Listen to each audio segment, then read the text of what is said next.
حاجه ثانيه، ان انت الدراما يعني انا بشبهها بين زي لما حد يجي لي بيتي مثلا، فممكن اقابله بشورت عادي انا في بيتي، فدي السينما.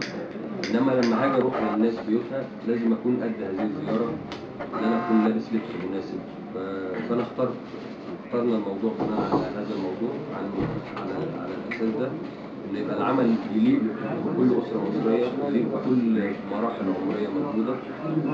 انك ما تقدرش تكتب على مسلسل هو انت لازم تبقى مركز ان في اطفال هيتفرجوا على المسلسل، وفي فئات كتير هتتفرج على المسلسل. ابن حلال قريب من شخصية محمد رمضان ولا بعيد عن شخصية محمد؟ هو ابن حلال اساسا.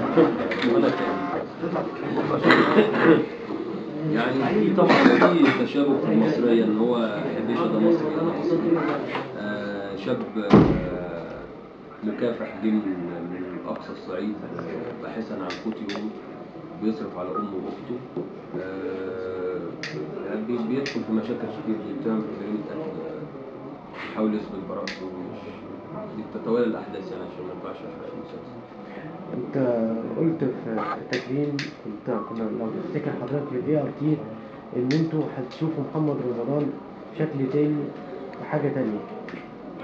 كنت تقصد ايه في الكلام ده؟ كنت اقصد اقول ان انا اتظلمت في فكره ان الناس حكموا عليا كشخص ان انا عبد موته ولا انا يا جماعه ما كانش عندي حريه الاختيار.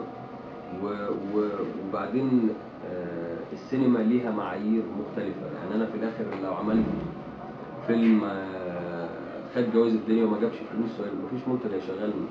يعني احنا في الاخر تجاره، والناس بتتعامل مع السينما انها بورصه، فلازم اكون بقدم كل حاجه.